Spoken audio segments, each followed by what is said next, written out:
The American Revolutionary War was a defining chapter in the early history of the United States.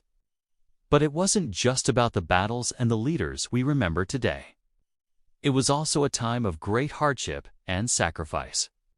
This is especially true when it comes to the people who served in the Continental Army. Life as a soldier during this era was far from glorious. In fact, it was downright tough.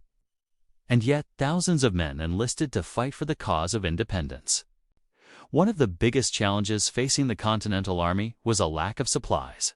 Soldiers often went without proper clothing, food, or medicine. But even with these hardships, they managed to endure and fight on. So why did they do it? What motivated them to put their lives on the line for a new nation? For some, it was a desire for freedom from British rule. Others were motivated by a sense of patriotism or a belief in the justice of the cause. Whatever their reasons, these soldiers were ordinary people who rose to the extraordinary challenge of creating a new nation. When we think of the American Revolutionary War, images of iconic figures like George Washington and Benjamin Franklin often come to mind. But there were many others who played important roles in the fight for independence. African Americans made up a significant portion of the Continental Army, and their contributions are an essential part of the story. Despite facing discrimination and slavery, these men fought bravely for a nation that at the time did not recognize their equality. Their service was a testament to their courage and their belief in the ideals of liberty and freedom. Similarly, women played a vital role in the war effort, often taking on traditionally male roles to support the troops. From cooking and cleaning to nursing and spying, women's contributions were invaluable. One of the most famous female figures of the war was Molly Pitcher, who became a symbol of female strength and resilience. Although the historical accuracy of some accounts of her heroism has been debated, her story nevertheless captures the spirit of the times and the important contributions women made to the war effort. By recognizing the contributions of African Americans and women, we gain a more complete understanding of the sacrifices and struggles that went into building the United States. But it wasn't just those on the front lines who contributed to the war effort. Civilians on the home front also played an important role. They grew food to feed the troops, produced goods to support the war industry, and provided shelter for weary soldiers. It was a tremendous responsibility, but the civilian population answered the call with remarkable resilience. The hardships faced by the Continental Army serve as a reminder of the incredible challenges our nation's founders faced in the early days of the United States. Their perseverance in the face of adversity is a testament to the strength and determination of the human spirit. Despite the hardships, there were moments of hope and inspiration throughout the war. Victories on the battlefield, no matter how small, were cause for celebration. And acts of kindness and compassion offered a glimmer of light in the darkness. For example, the Christmas Truce of 1776 was a remarkable event in which British and American troops laid down their arms and shared a peaceful holiday together. It was a brief moment of humanity in the midst of a brutal conflict, but it serves as a powerful reminder of the importance of peace and understanding. By learning about the challenges faced by the Continental Army, we can better appreciate the sacrifices made by those who fought for our nation's freedom. Their bravery and resilience laid the foundation for the United States we know today. And their stories deserve to be remembered and honored. Imagine you're an African American man living in the 18th century. You have two choices: remain enslaved or join the fight for American independence. Which do you choose, and why? How does your decision reflect the complexities of the time period and the motivations of those who fought in the Revolutionary War? Perhaps one of the most haunting aspects of war is the way it can fracture families and communities. During the Revolutionary War, loyalties were divided, forcing some Americans to choose sides in the conflict.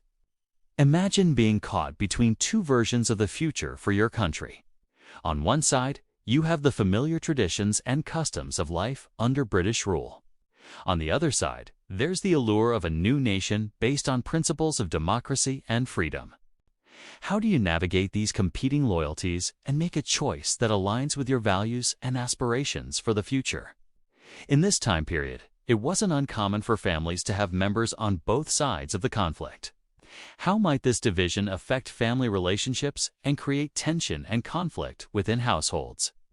Can you think of situations where families might choose to remain neutral instead of picking sides in the war?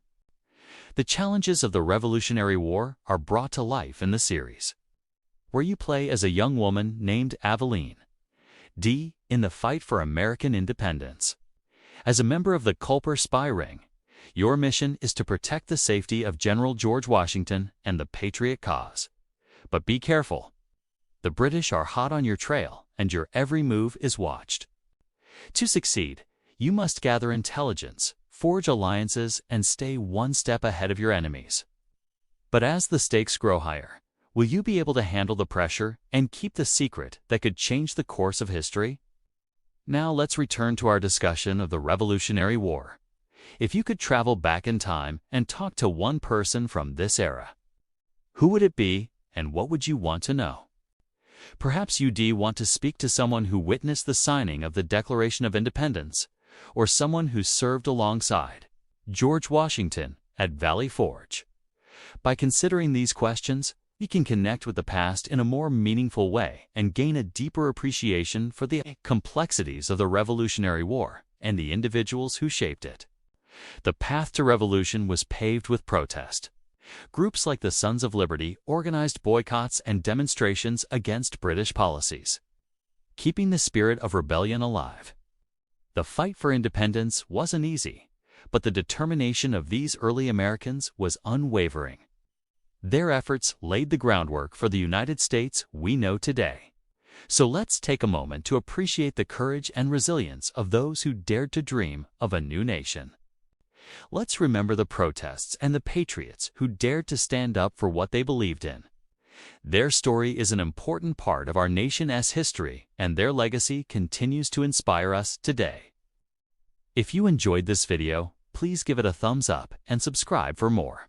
We've got plenty more videos about the Revolutionary War in store. Plus, you can watch the series online. Thanks for watching. The War of 1812 was more than just a conflict between the United States and Great Britain. It was a testament to the resilience and determination of a young nation striving to find its place in a world still dominated by the shadows of empires. As we wrap up our journey through this pivotal period, let's reflect on what the war reveals about the very essence of being American. What does it mean to be part of a nation that values independence, opportunity, and the pursuit of liberty? How do we balance the need for security with the desire for freedom and exploration?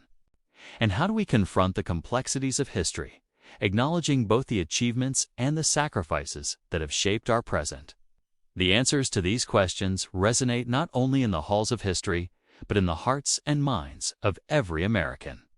It's me. This is Crash Course, and now we're going to take a minute to remember and honor our producer, Kevin Stratford, who passed away earlier this year. We miss him dearly, but we know he'd want us to keep on keeping on. So here's one for you, Kev. All right, let us think back on part 2. We learned that the War of 1812 was caused by a whole host of factors, mostly because of the ongoing conflict between Britain and France. Britain tried to restrict trade with France, which angered many Americans. Then there was the issue of Native American tribes resisting U.S. expansion into their territories, which Britain supported. Tensions boiled over, and President James Madison declared war in 1812. At first, things didn't look good for the United States. Attacks on Canada failed, and Americans were captured by the British Navy. But the U.S. Navy had some impressive victories, proving that the young nation could hold its own on the high seas. One important cause of the war was the mistreatment of American sailors by the British, and that continued during the conflict. But as the war dragged on, it became clear that neither side could win a decisive victory. Fighting continued until 1814, when British troops captured and burned Washington, D.C., but then lost badly at the Battle of New Orleans. Peace negotiations began, and the Treaty of Ghent was signed in December 1814. The treaty ended the war and restored the pre-war boundaries. During the war, A group of people called the Hartford Convention met in secret to discuss grievances against the central government. They were mostly from New England states and felt that the war was being fought for no good reason. They wanted to limit the power of the president and the South and argued for a constitutional amendment. That would require two-thirds approval from Congress to declare war. Though their plans for secession failed, their discontent showed that the war had divided the country. The United States emerged from the conflict with a stronger sense of national identity and unity. Victories like the Battle of New Orleans boosted American morale and proved that the nation could defend itself. But the war wasn't all positive. Native Americans suffered as their lands were taken and their allies were defeated. The United States had won its independence, but it had yet to fully come into its own. The War of 1812 changed that. The young nation had proven itself capable of standing toe-to-toe with the mightiest empire on earth and emerging not just unbroken, but stronger. It was a testament to the resilience, ingenuity, and sheer determination of a people who refused to be defined by the limitations others set for them. The spirit of this era continues to echo in contemporary America, a legacy of courage and self-reliance that has become synonymous with the American identity. As we wrap up our journey through this pivotal chapter of American history, let's take a moment to reflect on the enduring impact of the War of 1812. First off, the War of 1812 really established the United States as an independent nation on the world stage. Before this war, many European countries still saw the United States as a fledgling nation that might not amount to much. But after the war, it was clear that the United States was here to stay. The war also had a big impact on Native Americans. As we discussed in Part 1, Native nations had hoped that the British would help them keep their land and way of life. But ultimately, the British didn't have enough resources to help the tribes, and the United States continued to expand westward. The war led to the deaths of thousands of Native Americans and the loss of millions of acres of tribal land. The United States grew from 6 to 12 states, nearly doubling in size. This expansion would not have been possible without the war. After the war, the United States began to assert itself more on the world stage. The victories at sea demonstrated the strength of the U.S. Navy and gave the country confidence to explore and expand overseas. The war also had an impact on politics in the United States. Before the war, there was a lot of debate about whether the United States should go to war with Great Britain. After the war, there was a feeling of national unity and pride. This led to the election of Andrew Jackson as president in 1828. Jackson was a war hero who had defeated the British at the Battle of New Orleans. He represented a new era in American politics and the beginning of what would become known as the Jacksonian democracy. Finally, the War of 1812 had a lasting impact on American culture. The war inspired many works of art, literature, and music, and it became a source of national pride. The story of American courage and resilience during the war continues to live on in popular culture. So there you have it, a whirlwind tour through Part 2 of the early Republic. From the hard-won independence of the United States to the challenges of nation building, from the triumphs and tragedies of the War of 1812 to the evolving relationship with Native Americans, we've covered a lot of ground. But before we bid adieu to this captivating era, allow me to share a few final thoughts. The period following the American Revolution was a time of immense challenges and triumphs. The United States, a nation forged in the fires of revolution, grappled with the arduous task of defining its identity and securing its place on the world stage. Against the backdrop of a still divided nation, the fledgling government confronted daunting obstacles as it sought to establish stable rule and navigate the complexities of westward expansion. Yet amidst these challenges, the spirit of innovation and entrepreneurship flourished, laying the groundwork for the economic prosperity that would define America's trajectory. As we reflect on this transformative period, let us take a moment to appreciate the profound impact it has had on shaping the United States we know today. The foundations of political parties were established, setting the stage for the dynamic interplay of ideas that continues to define American democracy. The Louisiana Purchase, a monumental acquisition of land, expanded the nation's horizons and fueled westward migration, forever altering the course of American history. Meanwhile, the tragic episode of the Barbary Pirates serves as a stark reminder of the nation's unwavering commitment to justice and the defense of its citizens on the high seas. And the undeclared war with the Dutch over control of the valuable fur trade in the region known as the Middle Ground stands as a testament to the lengths to which the United States would go to protect its interests and assert its dominance in the New World. Finally, the epic clash between the United States and Great Britain in the War of 1812 not only secured American independence, but also forged a new sense of national identity and unity. The legacy of this conflict reverberates through American history, reminding us of the sacrifices made and the values for which they stood. In looking back, we must acknowledge the contributions of those who came before us, recognizing that their struggles and triumphs have shaped the nation we call home. Their efforts to build a government, expand the nation, protect its citizens, and forge a distinct American identity laid the groundwork for the United States to become the powerhouse it is today. So as we bring this journey through time to a close, let us carry forward the lessons of resilience, innovation, and the relentless pursuit of freedom that have defined the American story. Let us also remember the sacrifices made by those who fought for the ideals upon which this nation was built. Thank you for joining me on this journey through history. I'm your host, and I'll see you next time. The Mexican-American War was a watershed moment in the young history of the United States. The two-year conflict ended in 1848, with Mexico ceding more than half of its territory to an energized and victorious America. But the war's impact transcended mere geography. In fact, the conflict that began over territorial disputes became a catalyst for profound social, economic, and political changes that would reverberate for generations.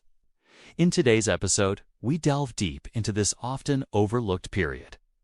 We'll explore how the war reshaped the United States and Mexico, revealing the hidden stories that often get lost in the annals of history. So join us as we revisit this pivotal moment, uncovering the truths that have been overshadowed by time. Economic transformations, the gold rush and Western migration.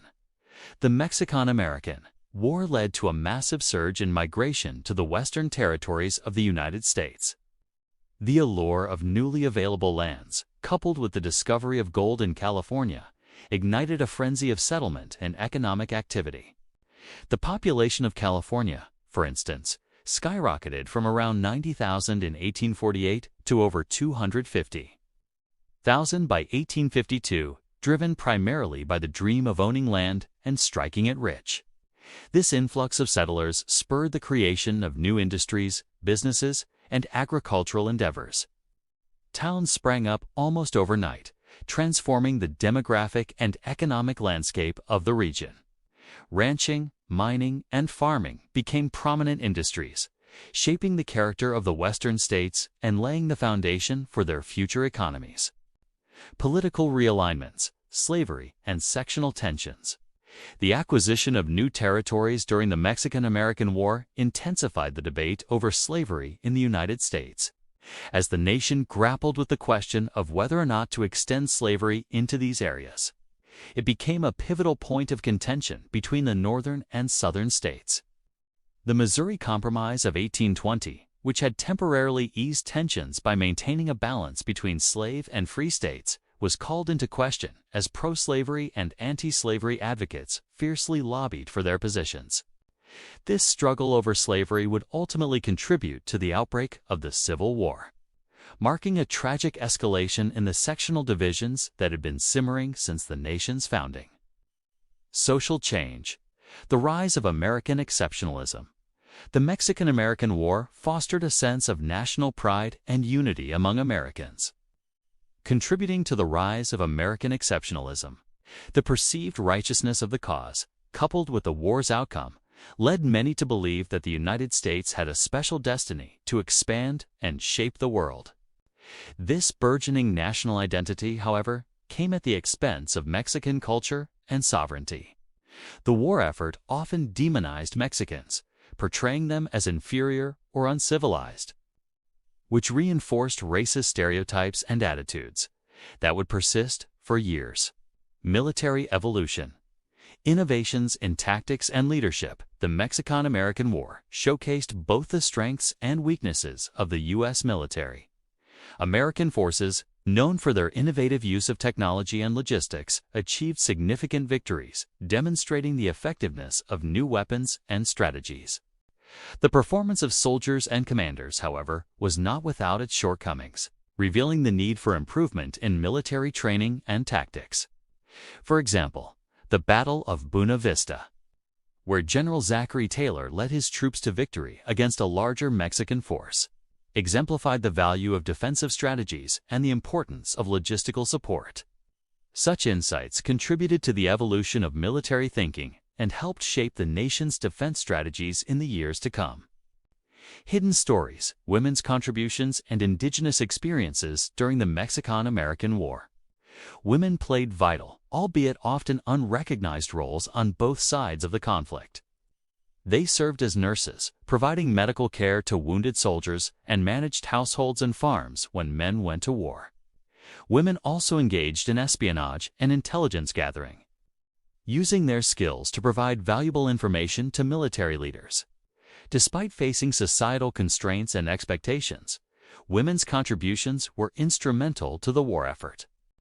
Meanwhile, indigenous peoples who lived in the areas affected by the war were largely ignored in historical narratives. Native Americans allied with both the United States and Mexico, participating in battles and contributing to military efforts. Their experiences, motivations, and perspectives, however, have been marginalized in traditional accounts, leaving a significant gap in our understanding of the war. Untold battles, guerrilla warfare, and local resistance alongside traditional military engagements.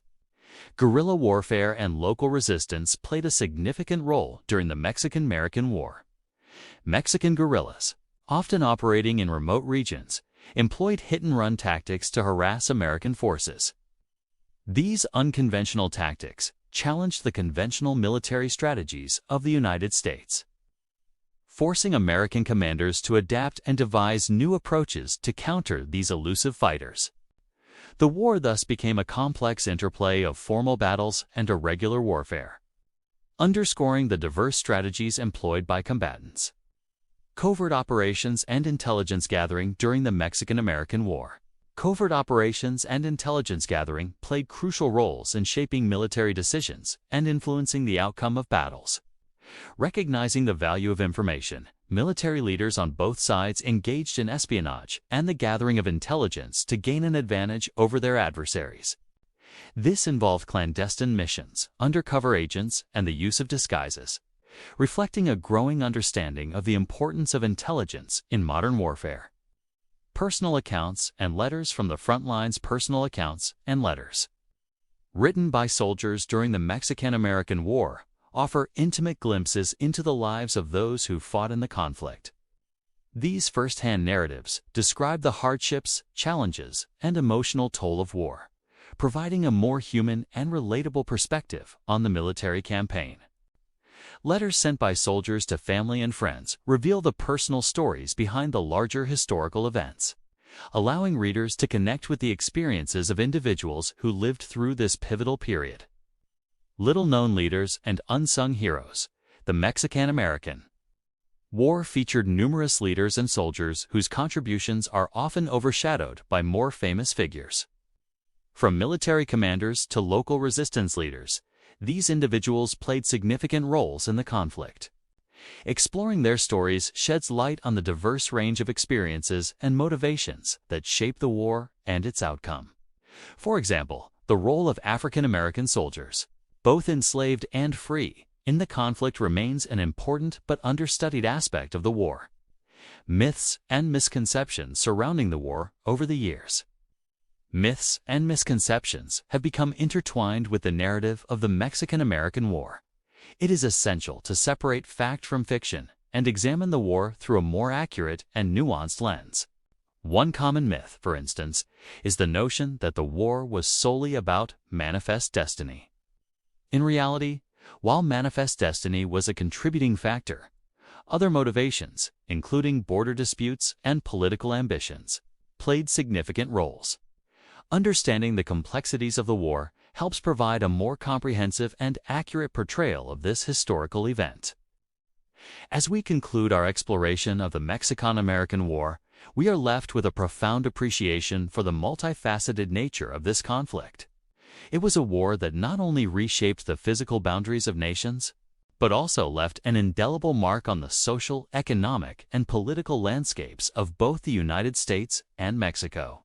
By delving into the hidden stories and untold aspects of the war, we have gained a deeper understanding of the human experiences that drive history forward. The bravery, resilience, and sacrifices of ordinary people, as well as the contributions of women, indigenous communities, and lesser-known figures have come to light, enriching our understanding of this pivotal moment in history. Moreover, by confronting the myths and misconceptions that have become entangled with the war's narrative, we have uncovered a more accurate and nuanced portrayal of this complex conflict. The Mexican-American War serves as a powerful reminder that history is not merely a tale of victors and vanquished, but a tapestry woven with the threads of countless individual stories, each contributing to the broader narrative of our past.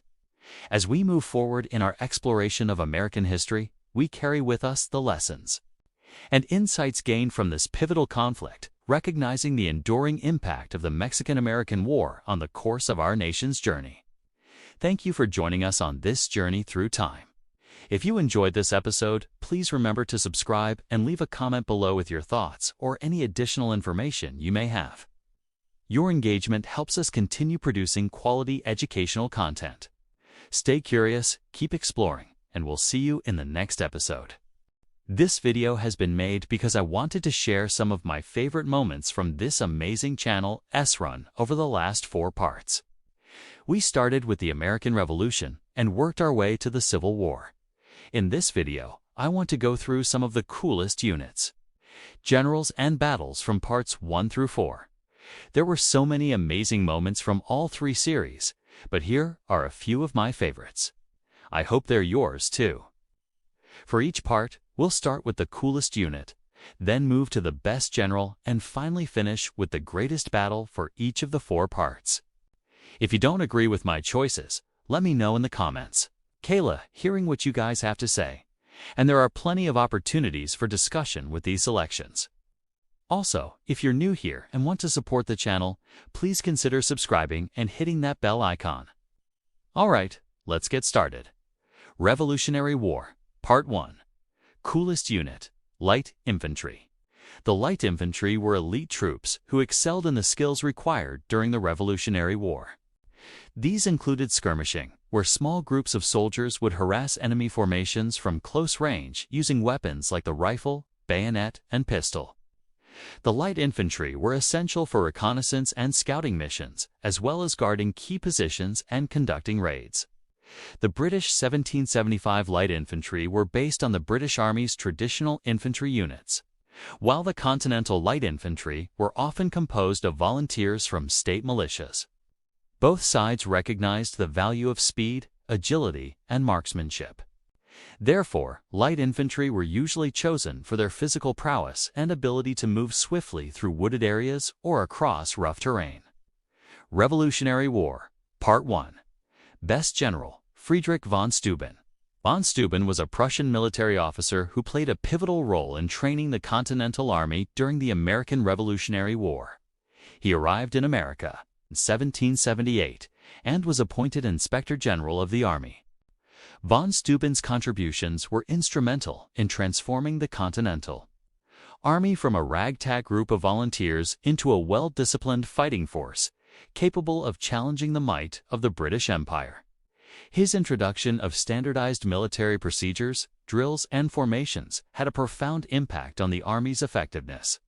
Through rigorous training and the implementation of European military tactics, von Steuben's influence helped the Continental Army gain a significant edge on the battlefield. His emphasis on discipline, maneuverability, and adaptation proved crucial in securing victories against the more experienced British troops. Revolutionary War, Part 1. Greatest Battle, Battle of Saratoga. The Battle of Saratoga, fought in September and October 1777, was a decisive American victory in the Revolutionary War. This two-part battle, comprising the battles of Freeman's Farm and the Battle of Saratoga, is considered the turning point of the war. It marked the end of British General John Burgoyne's ambitious plan to isolate New England from the rest of the American colonies by capturing strategic positions in the region. The battle showcased the tenacity and strategic brilliance of the Continental Army, under the leadership of Generals Horatio Gates and Benedict Arnold, who successfully defended key positions against Burgoyne's numerically superior British forces. The American victory at Saratoga had far-reaching implications. It boosted morale and solidified alliances, leading to France's entry into the war on the side of the Americans. The battle demonstrated that the Continental Army was capable of defeating the British and instilled confidence in the ultimate success of the American cause. War of 1812, Part 2. Coolest Unit, U.S. Gunboats. During the War of 1812, the United States experimented with a novel concept, gunboats. These were small, shallow-draft, flat-bottomed vessels armed with one or more large guns. They were designed to operate on inland waterways, lakes, and rivers. While not replacing traditional naval vessels, gunboats played a significant role in several engagements of the war. The most famous example is the Battle of Lake Erie in 1813, where a squadron of American gunboats commanded by Oliver Hazard Perry defeated the British fleet. This victory secured American control of the lake and contributed to the successful American invasion of Canada. Although limited in range and firepower compared to larger ships, the gunboats proved effective in confined waters. Their shallow draft allowed them to navigate areas inaccessible to deeper drafted warships, providing an element of surprise and maneuverability. War of 1812, Part 2. Best General, Andrew Jackson. Andrew Jackson emerged as a national hero during the War of 1812, particularly for his decisive victory at the Battle of New Orleans in 1815. Despite being outnumbered, Jackson's forces skillfully utilized urban terrain and disciplined formations to repel multiple assaults by British troops attempting to capture the city. Jackson's military acumen and leadership were instrumental in securing this crucial American triumph. This victory not only showcased Jackson's strategic brilliance, but also had significant political ramifications. It solidified American control over the Mississippi River and the vast territories west of it, reinforcing national unity and territorial integrity. Jackson's reputation as a strong and charismatic leader was further enhanced, setting the stage for his future political career. War of 1812, Part 2. Greatest Battle, Battle of New Orleans. The Battle of New Orleans, fought on January 8, 1815, was a decisive American victory in the War of 1812, led by General Andrew Jackson. The U.S. forces successfully defended the city against a British invasion force under the command of Lieutenant General Sir Edward Pakenham. Despite being outnumbered, Jackson's troops effectively utilized urban terrain and defensive fortifications, repelling multiple British assault attempts and inflicting heavy casualties. The battle resulted in the British withdrawal and solidified American control over the vital Mississippi River and Western territories. It also greatly enhanced Andrew Jackson's military reputation and contributed to the eventual peace negotiations that ended the war. Mexican-American War, Part 3. Coolest Unit, U.S. Naval Brigade. The U.S. Naval Brigade was a specialized unit of the U.S. Navy established in 1846, specifically to support land operations during the Mexican-American War, comprising sailors trained in amphibious warfare and logistics. The brigade played a crucial role in securing key objectives along the coast and inland waterways of Mexico. Notably, the Naval Brigade participated in the capture of Veracruz, the Battle of Cerro Gordo, and the Siege of Chapultepec, showcasing their adaptability and effectiveness in diverse terrains. Mexican-American War, Part 3. Best General, Winfield Scott. Winfield Scott was a highly respected general who played a pivotal role in securing American victories during the Mexican-American War. His strategic brilliance and leadership were instrumental in achieving significant territorial gains for the United States. Scott's most notable achievement was the capture of Mexico City in 1847. A feat that culminated in the Treaty of Guadalupe Hidalgo, which expanded U.S. territory by more than half. Throughout the war, Scott demonstrated tactical proficiency and an understanding of the importance of logistics and supply lines. His ability to adapt to changing circumstances and exploit enemy weaknesses contributed to the overall success of American forces in the conflict. Mexican-American War, Part 3.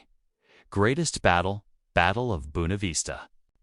The Battle of Buena Vista, fought on February 1846, was a pivotal engagement during the Mexican-American War, commanding American forces. General Winfield Scott skillfully defended against a much larger Mexican army, led by General Antonio Lopez de Santa Anna, despite being outnumbered. Scott's troops effectively utilized artillery and defensive positions, inflicting heavy casualties on the Mexican forces and repelling their multiple attack attempts. The battle resulted in an American victory and had significant implications for the war, underscoring the military capabilities of the United States and contributing to the subsequent expansion of U.S. territory. The Civil War. Part 4. Coolest Unit, Native American Scouts. Native American Scouts played a significant role in various military campaigns of the Civil War, recruited from different tribes. These scouts possessed valuable knowledge of the terrain, languages, and customs of the regions in which they operated. Notably, the Choctaw, Chickasaw, Cherokee, Creek, and Seminole tribes contributed significantly to the Confederate effort, while the Iroquois, Mohicans, Sioux, and others supported the Union. Their contributions ranged from reconnaissance and intelligence gathering to serving as guides, interpreters, and even combatants. Native American Scouts provided essential support to military operations, enhancing the effectiveness of both Union and Confederate forces. The Civil War, Part 4. Best General, William Tecumseh Sherman. William Tecumseh Sherman was a brilliant American general during the Civil War, renowned for his military prowess and his implementation of innovative strategies. Sherman's campaigns, particularly the March to the Sea, demonstrated his relentless determination to undermine the Confederacy's ability to wage war. He effectively utilized combined arms tactics, employing infantry, cavalry, and artillery in coordinated operations. Sherman's focus on logistics and his willingness to adopt unconventional methods, such as burning Atlanta to the ground, showcased his strategic brilliance. His victories not only contributed to the Union's military success, but also had profound political and psychological impacts on the course of the war. The Civil War, Part 4. Greatest Battle, Battle of Gettysburg. The Battle of Gettysburg, fought from July to July 1863, was a pivotal engagement in the American Civil War. This three-day battle between Union and Confederate forces near the town of Gettysburg, Pennsylvania, is considered the turning point of the war. The battle began with the Confederate Army of Northern Virginia under Robert E. Lee invading Northern Territory. Opposing them were the Union forces led by General George Meade. The first day saw the Confederates achieve some success, pushing the Union troops back toward the high ground outside of town. On the second day, both sides launched massive assaults, resulting in heavy casualties. The third day culminated in a failed Confederate charge known as Pickett's Charge, which resulted in significant losses for the South. The Union victory at Gettysburg marked a turning point in the war. It halted Lee's second invasion of the North, damaged the morale of the Confederacy, and diminished support for the war in the South. The battle is remembered as one of the most costly and consequential engagements in American history. That wraps up my list of favorite moments from parts 1 through 4. Let me know in the comments which moments stand out to you. Also, please consider subscribing if you haven't already. And I'll see you next time. The Spanish-American War, Part 5. Triumphs, Tragedies, and Hidden Stories in the Crucible of War, where courage meets hardship and victory intertwines with sacrifice. The Spanish-American War stands as a pivotal chapter in American history. Let's travel back in time and explore how this conflict not only shaped a nation, but also left an indelible mark on the world stage. Prepare to be captivated by tales of valor, uncover the complexities of a rapidly changing world, and witness the profound impact of this extraordinary era. Early in 1898, as tensions heightened between the United States and Spain, the American government made a critical decision to mobilize its forces. On April 25, 1898, Congress declared war, marking the beginning of a conflict that would test the nation's strength and resolve. With the declaration of war, the United States found itself poised on the brink of a global conflict. President William McKinley, guided by a combination of strategic considerations and public sentiment, began the process of mobilizing the country's resources for war. The task was monumental, requiring the rapid deployment of troops, the acquisition of supplies, and the coordination of a vast network of military operations. Amidst this flurry of activity, several key battles and campaigns unfolded that would have a profound impact on the outcome of the war. One of the most iconic campaigns of the Spanish-American War was the Battle of San Juan Hill in Cuba. This engagement, fought on July 1898, pitted American forces against the Spanish army in a clash that would become a symbol of American tenacity and strategic prowess. The hill, strategically positioned near Santiago de Cuba, was fortified by the Spanish, who defended it fiercely. However, under the leadership of figures like Theodore Roosevelt and his Rough Riders, American troops launched a series of determined attacks. The battle was marked by intense fighting, strategic maneuvers, and displays of individual bravery. Ultimately, the Americans prevailed, securing a vital strategic victory that contributed significantly to their overall success in Cuba. On the naval front, the Battle of Manila Bay in the Philippines stands out as a pivotal moment. This engagement on May 1, 1898, saw the American naval squadron led by Commodore George Dewey engage and destroy the Spanish fleet. The battle showcased the power of the modern American Navy and its ability to project force across vast distances. Dewey's decisive victory not only contributed to the capture of the Philippines, but also demonstrated the growing global reach of the United States. As the war progressed, American forces under the command of General Elwell Otis and General Arthur MacArthur began the campaign to capture the Philippine island. The campaign was characterized by a series of engagements with Spanish and Filipino forces, as well as efforts to secure key locations and infrastructure. Despite facing challenges posed by the terrain and local resistance, American forces gradually gained ground, contributing to the ultimate Spanish surrender in the Philippines.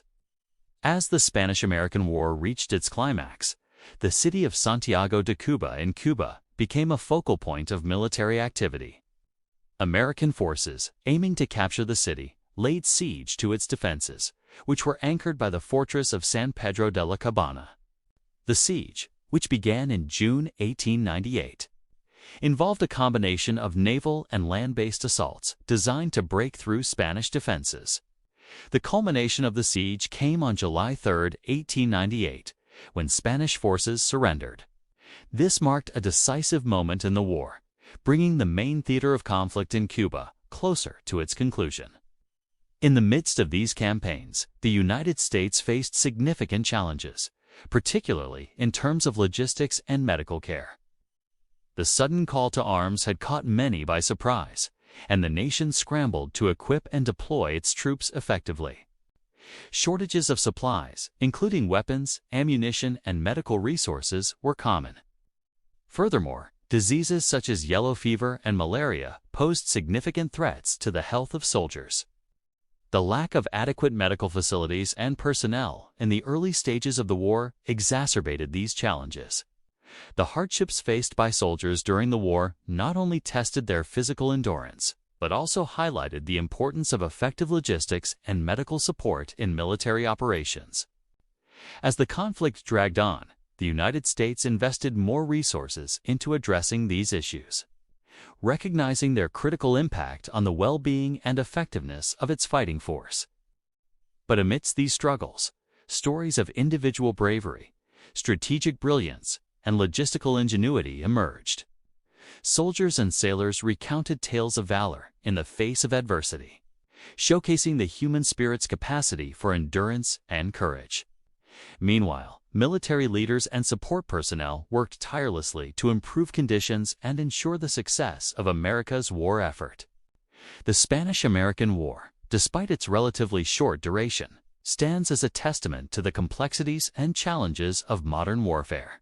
From the thrill of victory to the struggles of disease-ridden camps, this conflict painted a vivid picture of the realities of war in the late 19th century.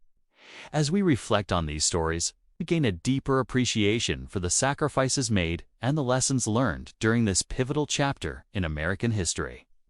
While the war raged on, secret operations and hidden stories played a pivotal role in shaping the conflict's outcome. Covert missions, espionage, and the contributions of lesser-known individuals added layers of complexity and intrigue to the battles and campaigns already underway. These hidden stories often go unnoticed in traditional historical narratives, yet they offer a richer and more nuanced understanding of the Spanish-American War. One notable example is the role of intelligence gathering and reconnaissance in key battles, such as the Battle of San Juan Hill. Scouts and spies provided valuable information about Spanish troop movements and defensive positions, allowing American commanders to make more informed strategic decisions. Their work, often conducted under the cover of darkness and fraught with danger, was instrumental in ensuring the success of military operations. Similarly, in the Philippine Islands, guerrilla tactics employed by Filipino forces against both the Spaniards and later the Americans contributed to the complexities of the conflict. These guerrilla fighters used their intimate knowledge of the terrain and local populations to launch surprise attacks and evade larger forces. Their presence added another layer of challenge to the war effort, forcing military leaders to adapt their strategies to counter these unconventional tactics. Moreover, the contributions of individuals who often went unsung in official histories are essential to understanding the war's full scope. For instance, the support of local allies and collaborators in places like Cuba and the Philippines was crucial to American success.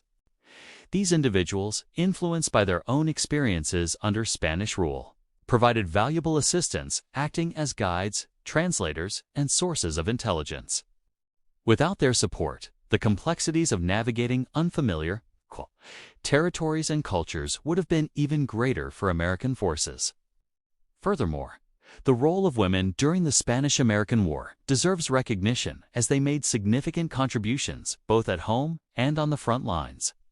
While women were not officially allowed to serve in combat roles, they actively participated in support roles. They organized relief efforts, fundraised for the war cause, and provided medical care to wounded soldiers. Their dedication and resilience were vital to sustaining the war effort during a time when traditional gender roles were being challenged. Recognizing these hidden stories and secret operations provides a more comprehensive view of the Spanish-American War. It reveals the intricate web of factors, individuals, and tactics that shaped the outcome of this pivotal conflict. By shedding light on these often overlooked aspects, we gain a deeper appreciation for the complexity and far-reaching implications of this war in American history.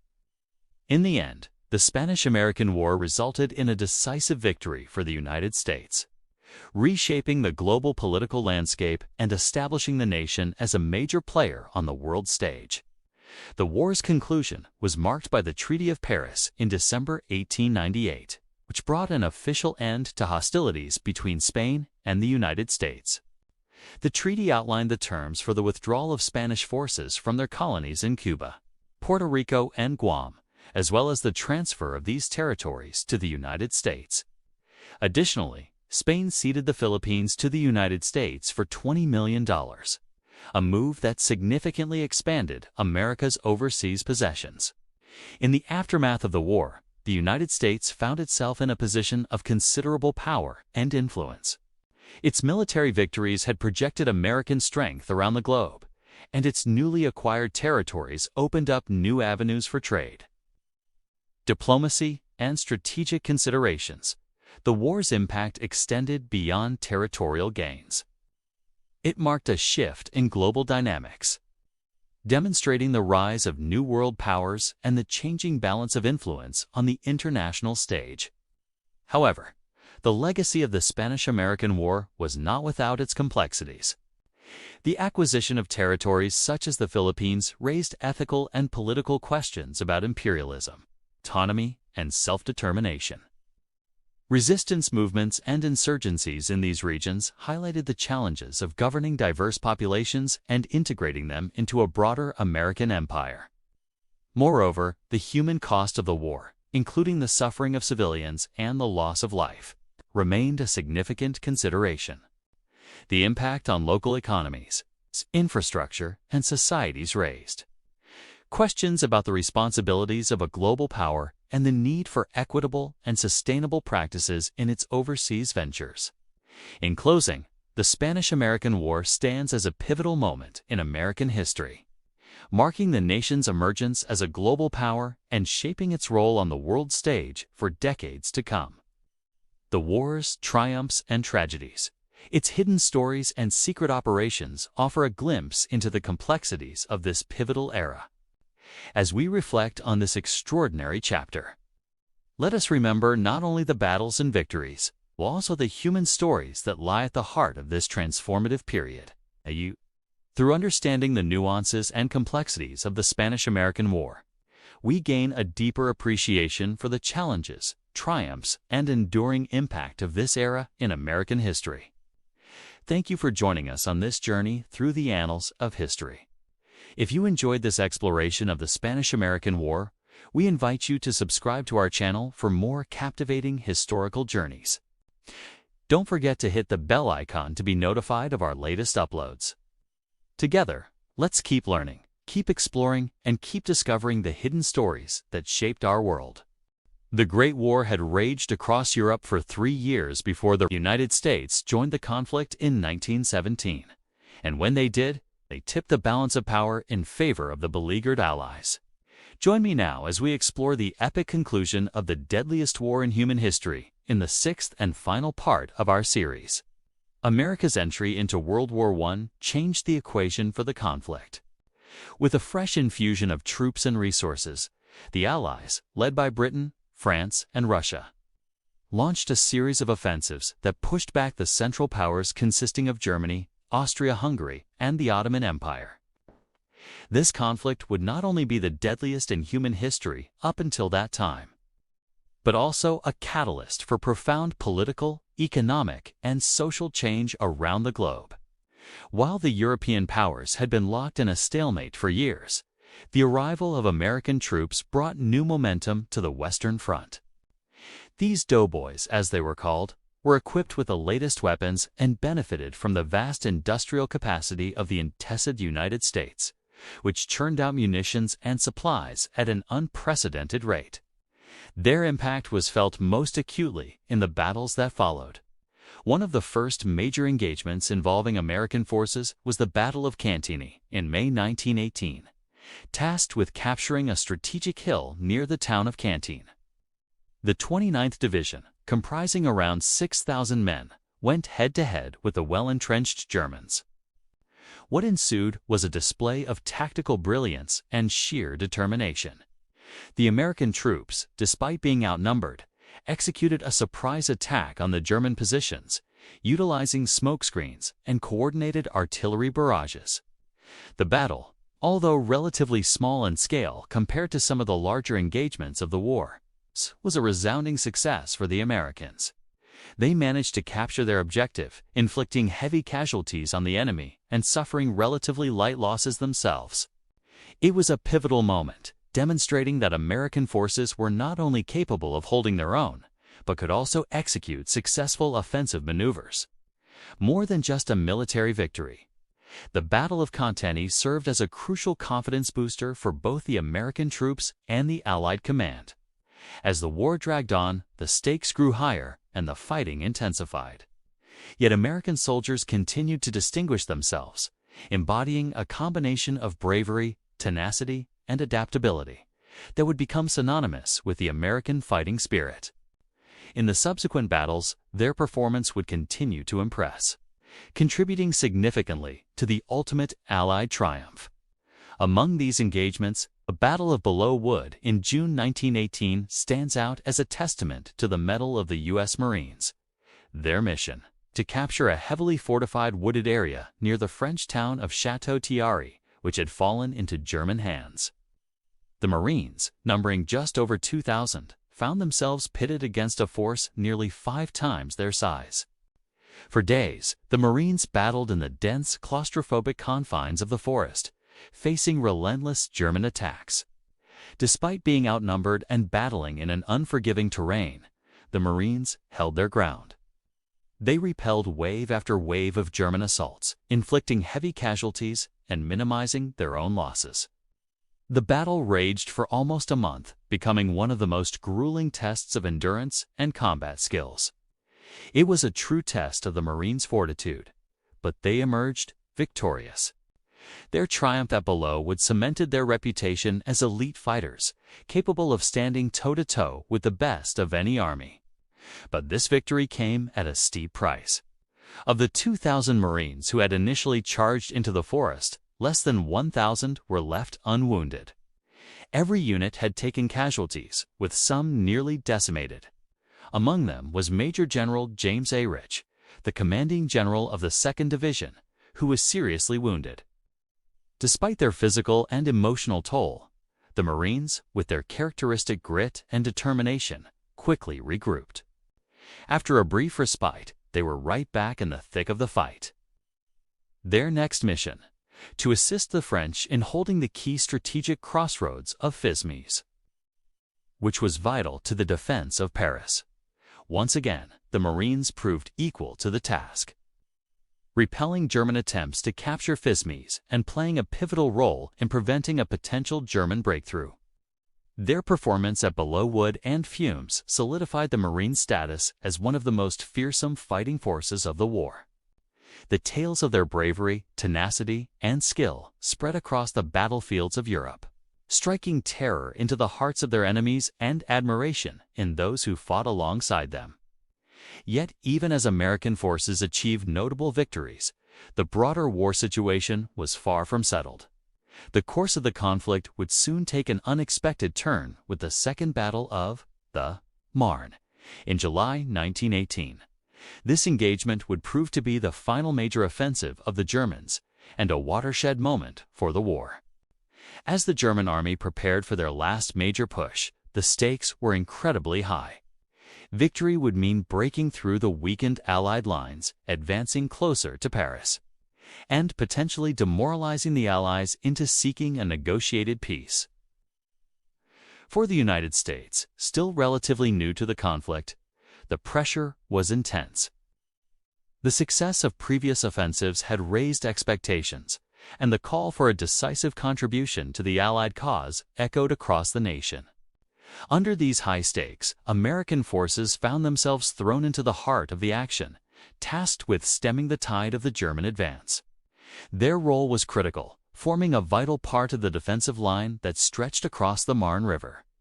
Despite the weight of these expectations, the American troops held firm. They stood shoulder to shoulder with their British and French counterparts, repelling wave after wave of German attacks. The battle was a test of endurance, a stalemate punctuated by moments of intense combat and the constant threat of German breakthroughs. As the days passed, the German offensive faltered. Their initial momentum spent, the attackers were pushed back, marking a significant turning point in the war. This pivotal moment in July 1918, the Second Battle of the Marne, effectively ended the German Empire's hopes for a decisive victory in World War I.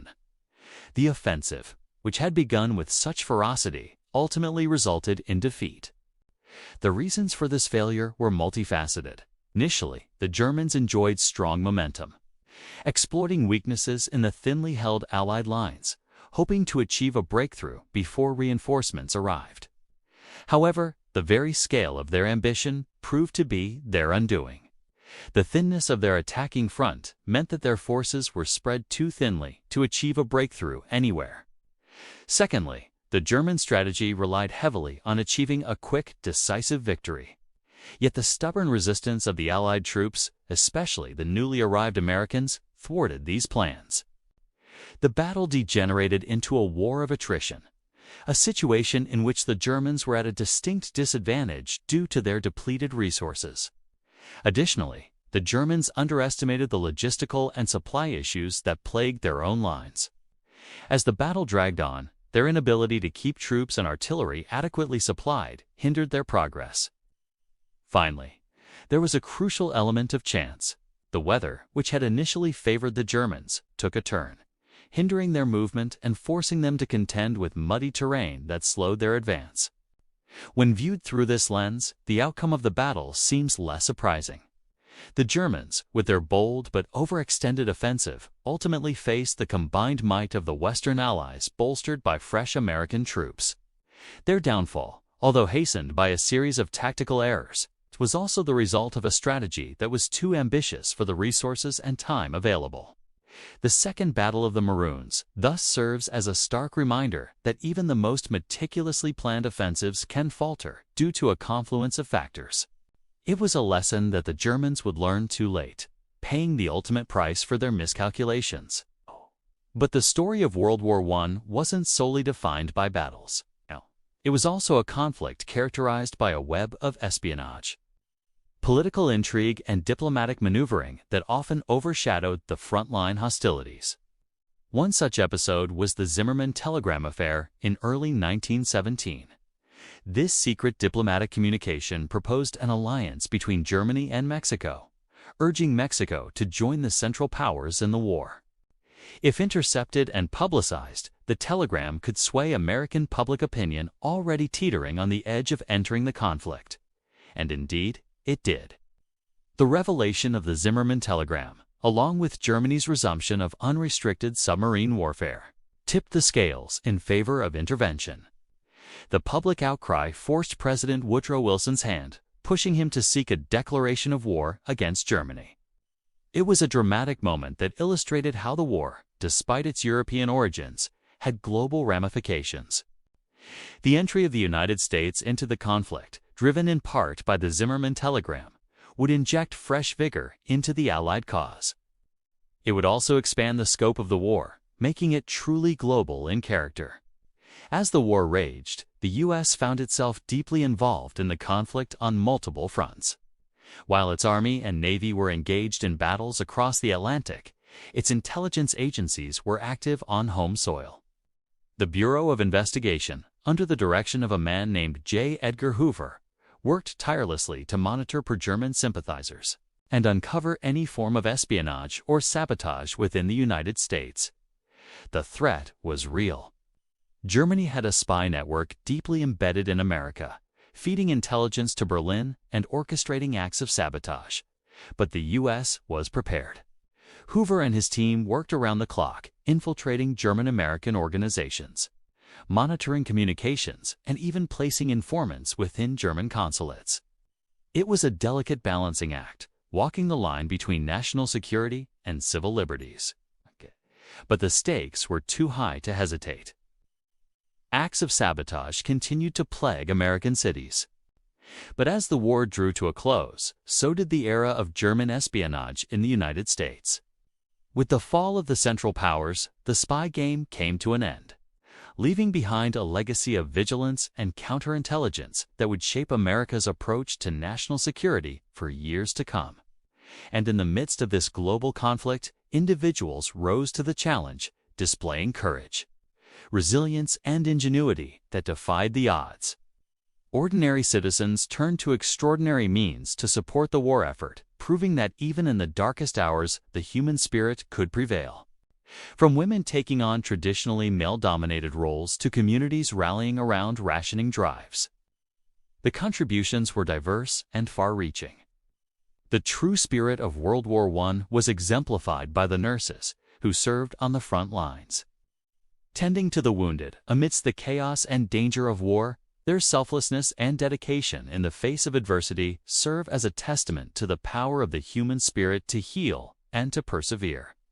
In the closing days of the conflict, news of the impending armistice spread across the battlefields of Europe. It was a moment pregnant with anticipation, a pause in the relentless march of war that had dominated their lives for so long. For the weary soldiers, the announcement brought a mixture of elation and disbelief. Could this be the end? Was the nightmare finally over? The atmosphere shifted, charged with the hope of a lasting peace. The battles that had defined their existence for years were coming to an end. There was a sense of relief, a shared feeling that the world had tilted off its axis and was righting itself. The transition from war to peace was never easy. The world was forever changed by the conflicts that had just ended. But as the guns fell silent, there was a collective breath taken, a moment of quietude that spoke volumes about the toll that. During World War II, 750,000 Americans lost their lives overseas. Millions more were wounded, including nearly 60,000 who were injured from combat but survived.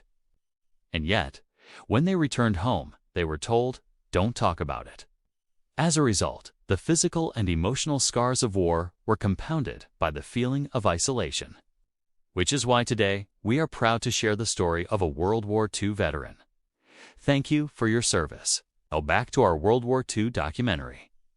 The Pacific Theater, the Island of Peleliu. September 15, 1944. Captain Howard Buck walks slowly up a steep hill with a rifle slung over his shoulder. He wears a pith helmet and cargo pants tucked into knee boots. His face is weathered and streaked with sweat. His name is not Howard Buck. He is known as Gota Gamage to the Japanese, and he is leading a patrol through the Palau Islands in the Pacific. Gota Gamage, a member of the Office of Naval Intelligence, is a master of disguise. He has infiltrated Japanese-occupied Peleliu to gather intelligence for the U.S. Marines battling ashore. The mission is dangerous, the enemy plentiful, and the stakes high. If the Japanese discover him, he may have only seconds to escape before bullets rip into his cover. This is his third infiltration mission. So far, he has stayed hidden.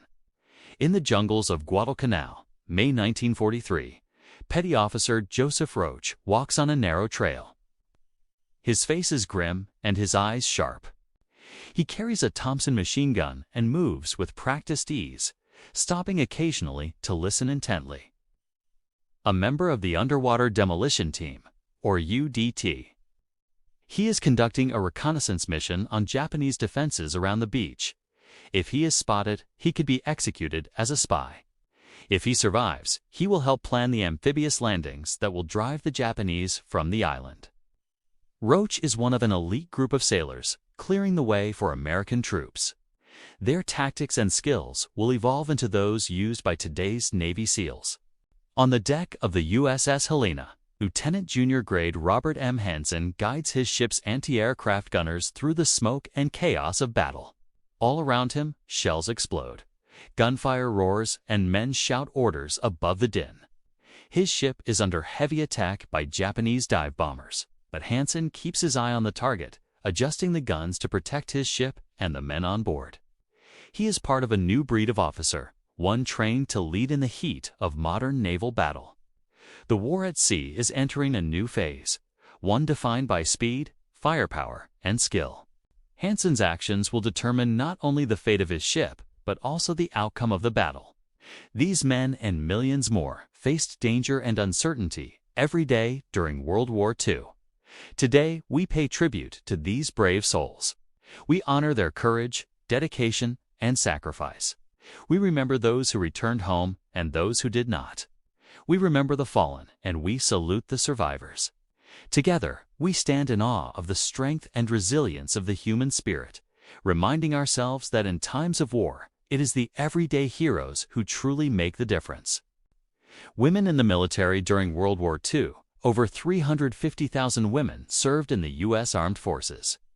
Many took on jobs previously closed to them, serving as pilots, mechanics, and truck drivers. The Women's Army Corps and the women accepted for volunteer emergency service, or WAVES provided administrative support, freeing men for combat roles. African Americans also served, though still segregated, with units like the Tuskegee Airmen distinguishing themselves overseas. Despite prejudice at home, their contributions helped pave the way for full integration of the U.S. military. African Americans on the home front during World War II. African American leaders continued their fight for civil rights. Figures like a Philip Randolph and Bayard Rustin organized the March on Washington movement, pressuring President Roosevelt to address racial discrimination. The Fair Employment Practices Committee, or FEPC, was created to investigate and end discrimination in defense industries. While progress was limited, the movement laid the groundwork for the civil rights struggles of the 1950s and 60s. Japanese Americans in the war effort. Despite facing discrimination and internment, Japanese Americans served in the U.S. military with distinction. The 442nd Regimental Combat Team, for example, was one of the most decorated units of the war, proving the loyalty and bravery of Japanese Americans.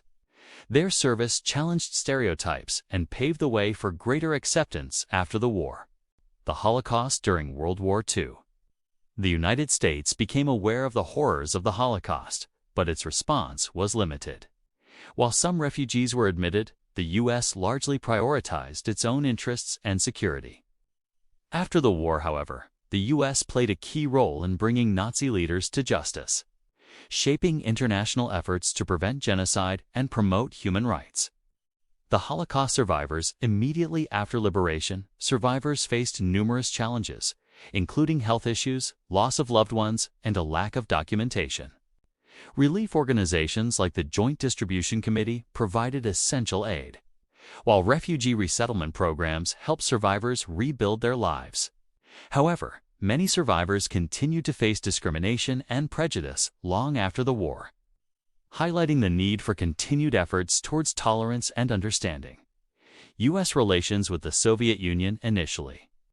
The United States and the Soviet Union were allies during World War II. However, tensions began to rise as early as 1943 due to conflicting interests and ideologies. By the end of the war, the relationship had deteriorated significantly, leading to the start of the Cold War. This shift had profound implications for global politics, setting the stage for decades of rivalry and conflict. Germany surrenders, May 8, 1945. People across the United States erupt in joyous celebration. They dance in the streets, honk car horns, and exchange hugs and kisses. The war in Europe is finally over. The news of Germany's surrender brings relief and happiness after years of anxiety and sacrifice. For many Americans, it is a moment of pure elation and hope for a brighter future. Japan attacks Pearl Harbor. December 7, 1941. The Japanese attack on Pearl Harbor is a surprise military strike that occurs at 7:55 a.m. local time. As Japanese fighter planes bomb and strafe the U.S. Pacific Fleet, over 2,400 Americans are killed and more than 1,000 wounded. The attack on Pearl Harbor is a pivotal moment in American history, galvanizing public opinion in favor of war and marking the entry of the United States into World War II. The D-Day invasion, June 6, 1944. Thousands of Allied soldiers land on the beaches of Normandy, France. Facing fierce German resistance, they struggle to establish a foothold. As casualties mount, reinforcements arrive to support the beleaguered troops. The D-Day invasion is a monumental event in World War II, opening a new front in the war and eventually leading to the liberation of Western Europe. Iwo Jima. February 19, 1945. A small group of U.S. Marines raise the American flag atop Mount Suribachi. The iconic photograph of the flag raising becomes a symbol of American perseverance and the fight for victory in the Pacific Theater. The Battle for Iwo Jima is one of the bloodiest of World War II, showcasing the tenacity of both the U.S. and Japanese forces. President Truman makes the decision in August 1945. President Truman faces a critical choice regarding the use of atomic weapons against Japan. Weighing the potential devastation against the lives that could be saved, he ultimately authorizes the deployment of the bombs. This decision marks a turning point in warfare and raises profound ethical questions about the use of nuclear weapons. The future of warfare World War II marks a significant turning point in the history of warfare. It introduces new technologies, tactics, and strategies that will shape future conflicts. The war's impact on military thinking and innovation will continue to be felt for decades to come. Legacy of World War II leaves an enduring legacy on the United States and the world. It establishes the U.S. as a global superpower, but also raises profound questions about war, peace, and human nature. The war's impact on society, politics, and culture will continue to be debated and analyzed for generations to come. As we reflect on the sacrifices made and the bravery displayed during World War II, let us also remember the profound impact it had. Hey there, and welcome to our channel, where we bring you the most epic stories of war on Earth. Today we're going to cover a critical moment in history, one that might have slipped your memory. We'll discuss the Korean War, a conflict often called the Forgotten War. Sandwiched between the monumental events of World War II and the Vietnam War, it's easy to see why. But calling it forgotten isn't quite right. For those who fought in it, especially the brave souls who risked everything on the battlefields of Korea, the Korean War was far from forgotten. It was a brutal struggle, a seesaw battle fought in the freezing mountains and scorching valleys of this isolated peninsula.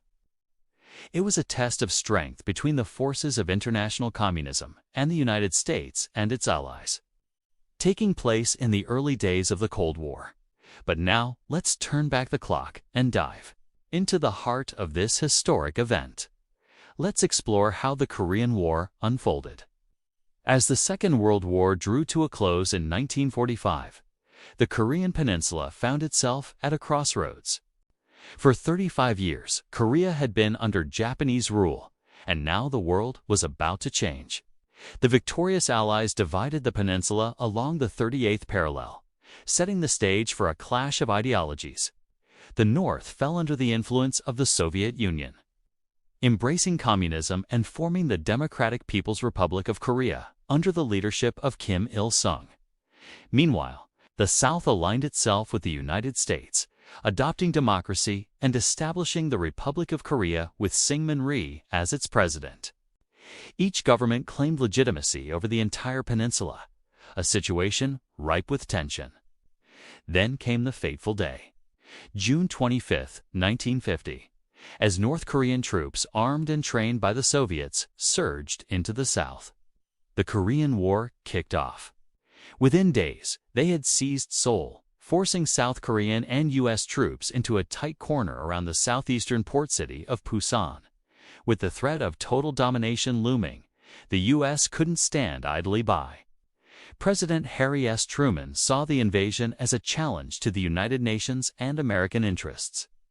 He pledged to support the embattled South, marking the Korean War as the first major engagement of the Cold War. And so began a grueling chapter in history. Picture this, the summer of 1950. The young U.S. soldiers clad in battle dress charge into the heart of Korea. They're up against a tough, well-trained enemy, armed with superior weaponry. To make matters worse, they're facing these challenges with insufficient equipment. The reason? The U.S. was still recovering from World War II, and its demobilization efforts left the military underprepared. Add to this the brutal Korean terrain and climate, and you've got a recipe for hardship. The soldiers slogged through the summer heat, enduring relentless attacks that took a heavy toll on both sides. Casualties mounted, and the odds seemed to favor the North Koreans. Despite this, the U.S. and its allies held firm. They dug in, adapted to the challenging conditions, and prepared for a long haul. Entered General Douglas MacArthur, a war hero from the Pacific Campaign of World War II. His strategic brilliance was pivotal. Under his command, the Allies executed a daring maneuver, the Incheon Landing, a daring move that turned the tide of the war. In September 1950, MacArthur gambled big. His plan involved an amphibious assault on Incheon, a port city well behind enemy lines. The risks were high, from treacherous tides and narrow channels to the risk of enemy ambushes. But what followed was nothing short of spectacular. The North Koreans were caught completely off guard, allowing UN forces to recapture Seoul and push the North Korean army into full retreat. The battle raged on, driving the North Korean troops closer to the Chinese border. But as the UN advanced, a new challenge emerged. By October 1950, the situation had changed dramatically. The UN forces were well into North Korea, nearing the Yalu River, the border with China. This development didn't sit well with Beijing. China had already provided significant aid to North Korea, and it wasn't happy to see the UN getting so close to its border.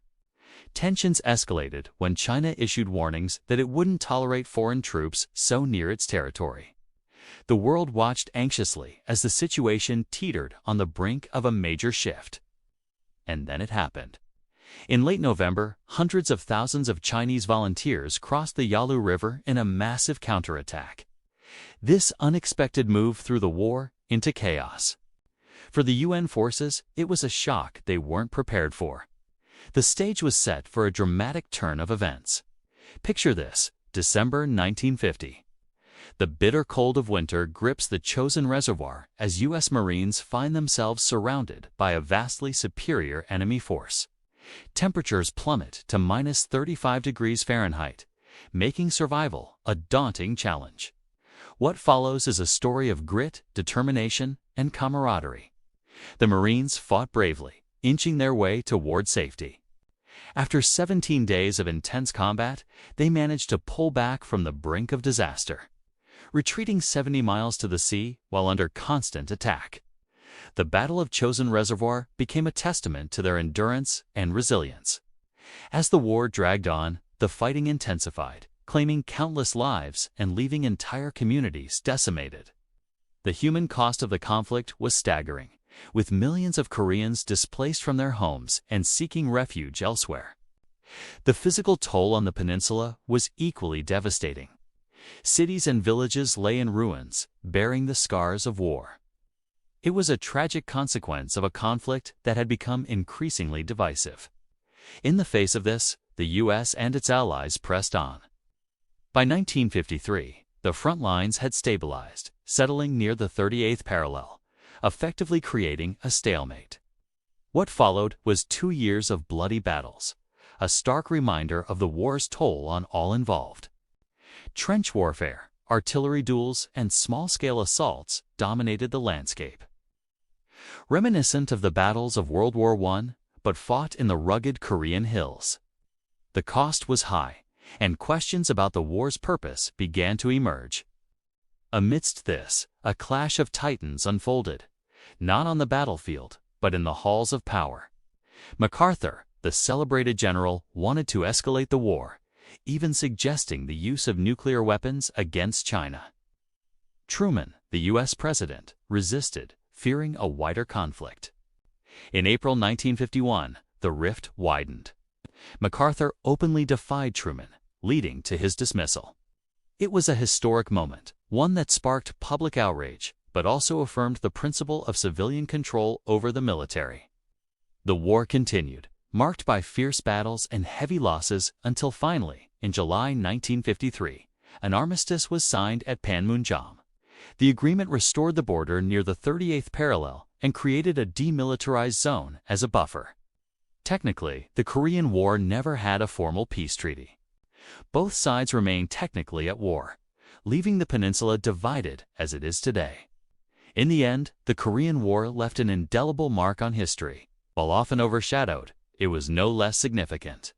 It played a crucial role in shaping the Cold War, cementing U.S. policy of containing communism and establishing a permanent military presence in East Asia. Most importantly, it left a legacy of courage and sacrifice. The soldiers who fought in Korea, regardless of which side they were on, deserve our remembrance.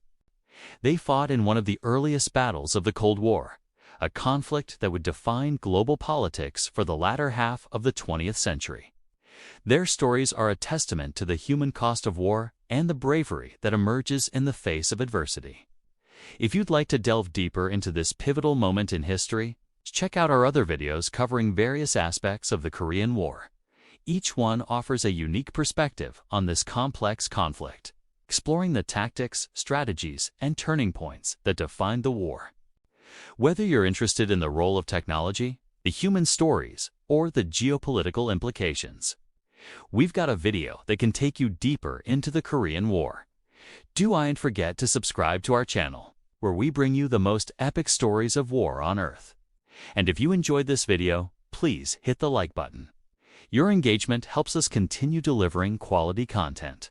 Thanks for joining us on this journey through history. Until next time. We've journeyed through the trenches of World War I, the global conflict of World War II, and the Cold War's covert battles.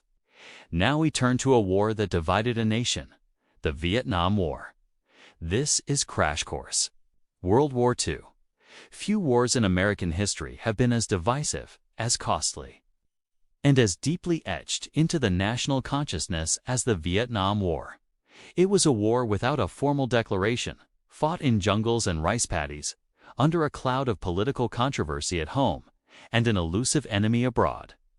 It began with advisors and aid, escalated into a full-scale conflict, and ended not with victory parades, but with helicopters lifting the last Americans from the roof of the U.S. Embassy in Saigon.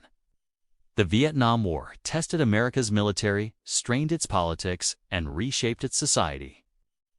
Its story is one of courage and endurance, but also miscalculation, misunderstanding, and moral questioning. To understand the Vietnam War, one must go back to the days of French Indochina. After World War II, France sought to reclaim its colonial holdings in Southeast Asia. But nationalist and communist forces led by Ho Chi Minh resisted, seeking independence. The First Indochina War, 1946 to 1954, ended with the French defeat at Dien Bien Phu and the Geneva Accords, which temporarily divided Vietnam at the 17th parallel. North Vietnam, communist, led by Ho Chi Minh. South Vietnam, non-communist, led initially by Ngo Dinh Dai. Supported by the U.S., the division was meant to be temporary, with elections planned for 1956, but they never happened. The U.S., fearing a communist victory, backed South Vietnam politically and militarily. In the late 1950s and early 1960s, U.S. involvement was limited to military advisors, financial aid, and equipment. President Dwight Eisenhower embraced the domino theory, the belief that if one nation in Southeast Asia fell to communism, others would follow. By 1963, the situation in South Vietnam had deteriorated. The Viet Cong communist guerrillas in the South were gaining strength, and Diem's authoritarian rule alienated large segments of the population. That year, Diem was overthrown and assassinated in a coup tacitly supported by the U.S. Shortly afterward, President John F. Kennedy was assassinated, and Lyndon B. Johnson inherited both the presidency and the growing crisis in Vietnam. In August 1964, reports emerged of two alleged attacks on U.S. Navy destroyers in the Gulf of Tonkin.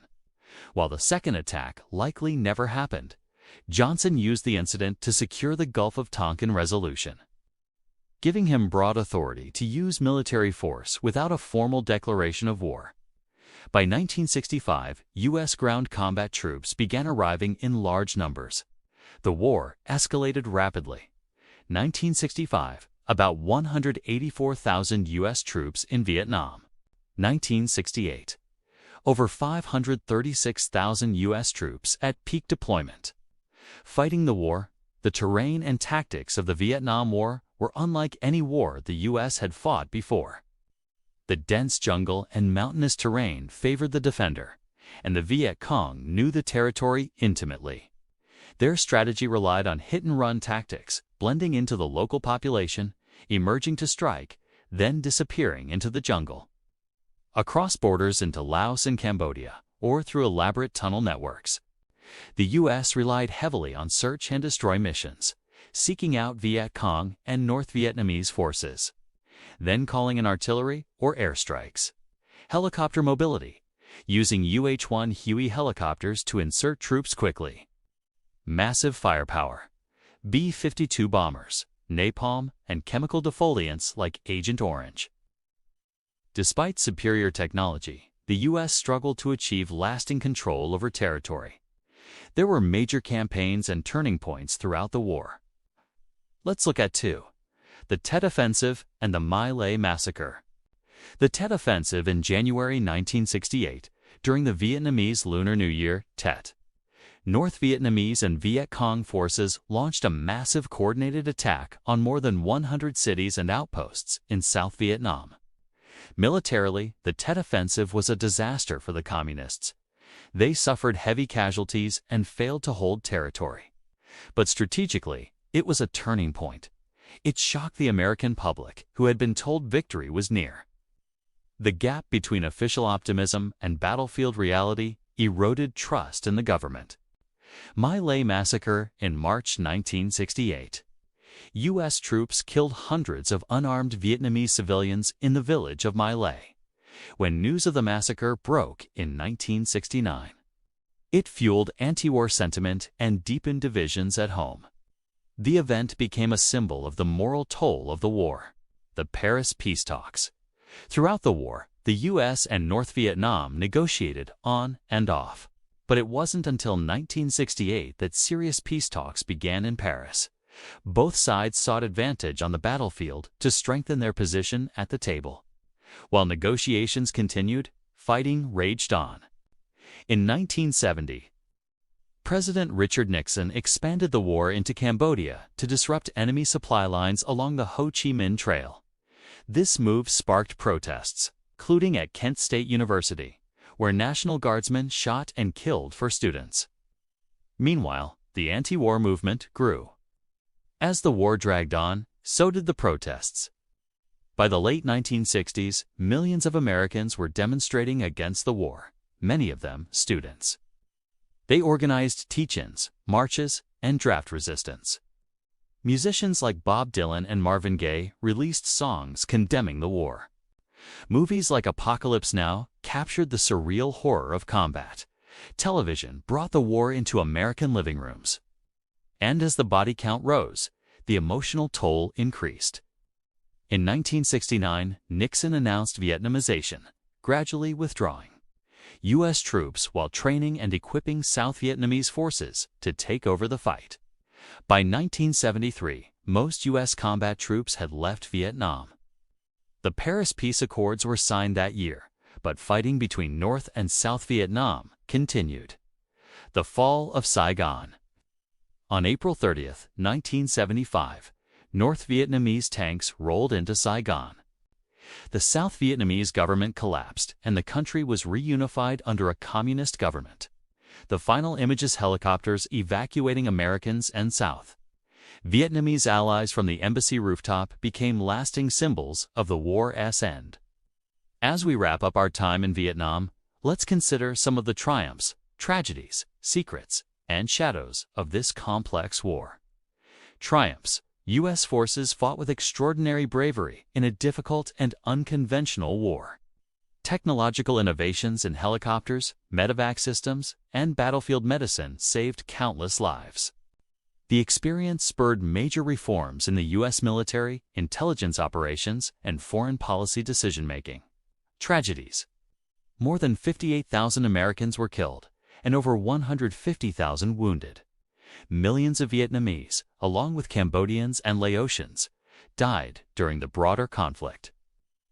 Entire regions were devastated, with lingering effects from unexploded ordnance and chemical agents. Secrets and shadows. The Pentagon Papers, released in 1971, revealed that successive U.S. administrations had misled the public about the scope and progress of the war. Covert operations in Laos and Cambodia were kept secret from the American people and, in some cases, from Congress. Pau Mia controversies persisted long after the war, with families pressing for answers about missing servicemen. The Vietnam War left deep scars on American politics, military doctrine, and public trust. It reshaped U.S. foreign policy, making leaders more cautious about committing ground troops to long-term conflicts. For Vietnam, it meant decades of rebuilding under a unified communist government with lingering social and environmental impacts.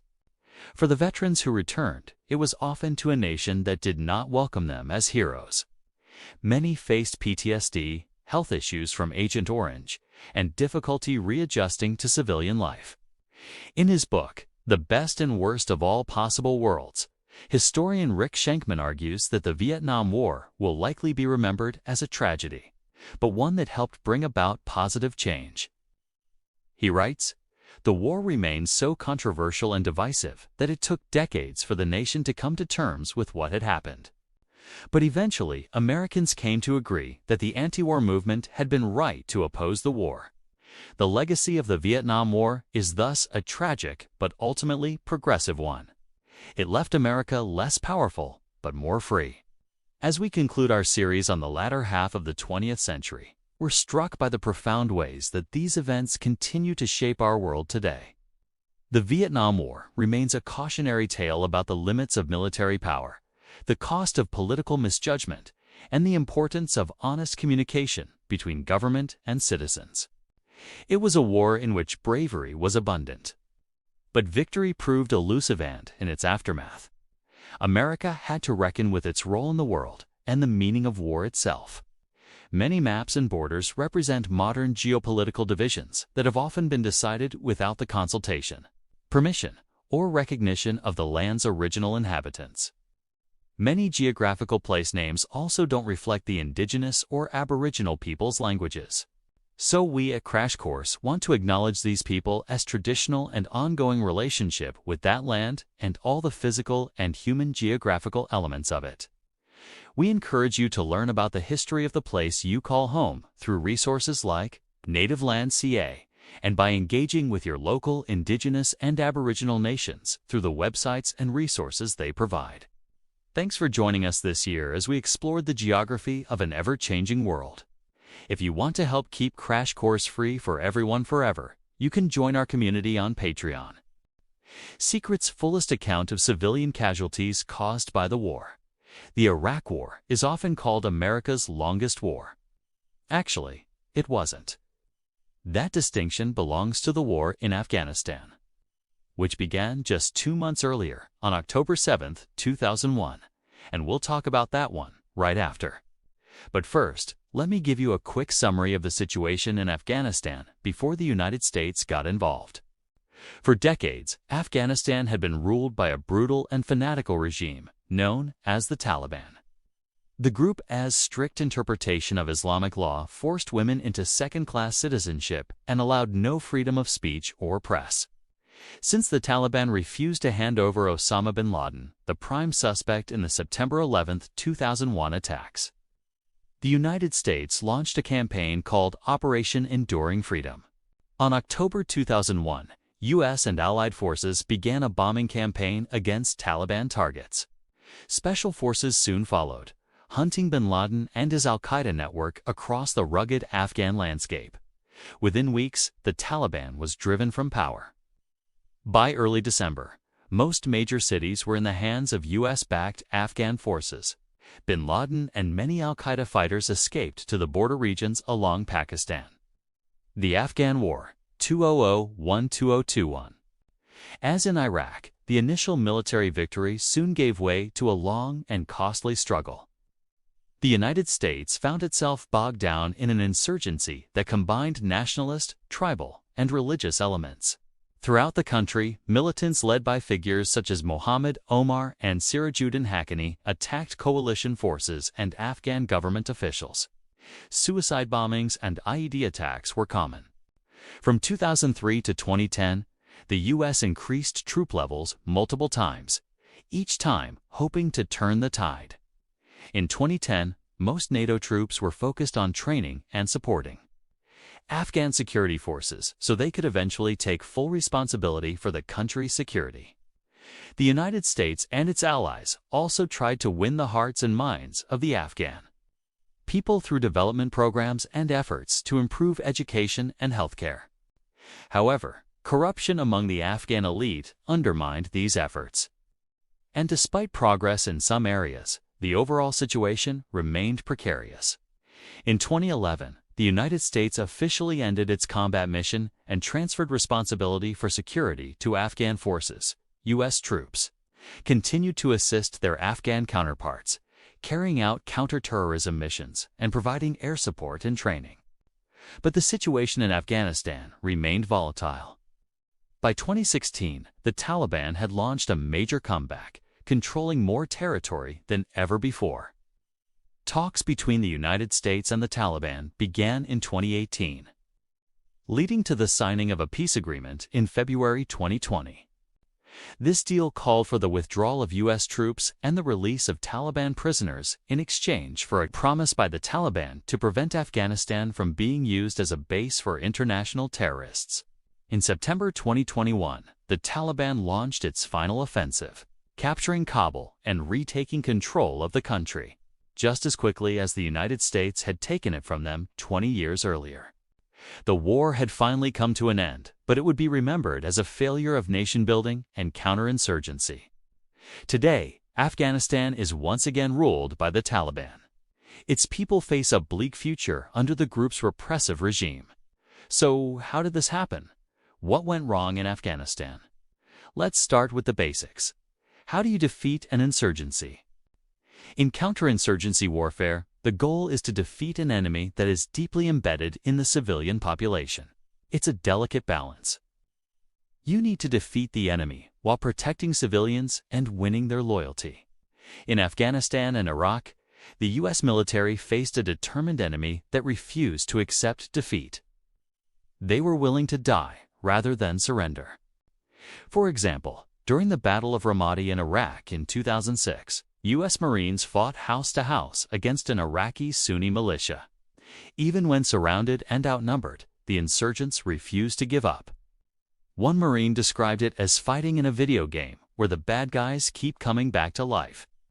To win this kind of war, you need more than firepower. You need to understand the culture and language of the people you're fighting.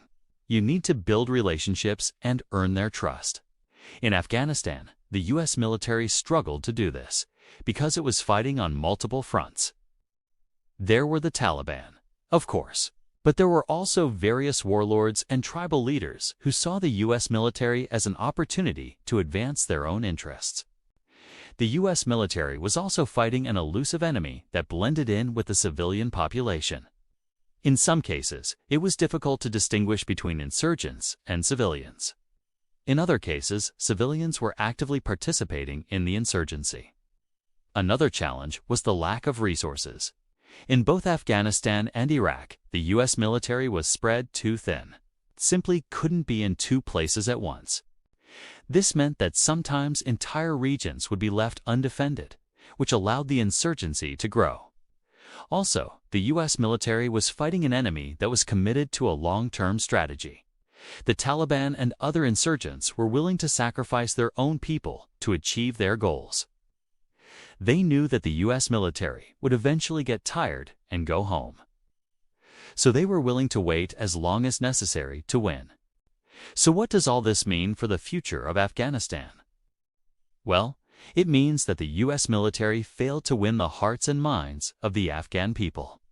It also means that the U.S. military was unable to defeat the Taliban decisively on the battlefield. And it means that the U.S. military was fighting a war without a clear exit strategy. The result is a failed state that is now ruled by a terrorist organization.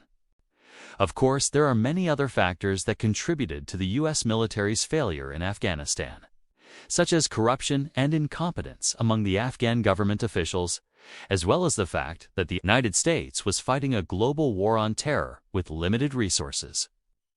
But I think the 3 points I've already made are the most important. I'm not sure what the solution is. I'm not a military strategist. But I do know that the U.S. military needs to learn from its mistakes in Afghanistan and Iraq. We need to be more careful in the future about when and where we go to war. And when we do go to war, we need to have a clear plan for winning. What do you think? Do you agree with my assessment of the U.S. military's performance in Afghanistan and Iraq? What do you think the United States should do in the future? Let me know in the comments below. Thank you for watching. See you next time. Well, it's been quite the journey covering the last half-century of U.S. military history. But we've made it all the way through Part 10, the Gulf War. So let's close this out with some closing thoughts. Iraq and Afghanistan together reflect the transformation of U.S. warfare. First, from short high-tech battles to long, grinding insurgencies. Second, from clear military objectives to complex political nation-building. Third, from the confident post-Cold War power to sobering lessons about the limits of intervention. Each of these conflicts had its own unique challenges and complexities. But taken together, they provide a powerful lens through which to view the evolution of modern warfare. In each conflict, there were moments of triumph, swift victories, heroic actions, technological leaps. But there were also deep tragedies, loss of life, unintended consequences, and the burden carried by those who fought. And in the shadows, secrets that shaped outcomes in ways the public would only learn years later. When the United States went to war in Iraq and Afghanistan, it was not just fighting against armies, it was taking on insurgencies. This meant that victory could never be as decisive or as final as it had been in earlier wars. The enemy was often hidden among the civilian population, and there were no clear battlefields or front lines. The wars became protracted and exhausting. Even as the U.S. military achieved significant tactical victories, the overall situation seemed to slip through its grasp. But let's look at the bright spots first. The U.S. military demonstrated remarkable skill and bravery in both conflicts. From the air war over Iraq to the Battle of Mogadishu, from the fight for Fallujah to the Battle of Maria, American troops and their allies showed courage and determination in the face of determined enemies. They used innovative tactics and cutting-edge technology to defeat their opponents. And in many cases, they succeeded brilliantly. The capture of Saddam Hussein, the toppling of the Taliban regime, and the liberation of Fallujah were among the most spectacular achievements of these wars. But even in victory, there were costs.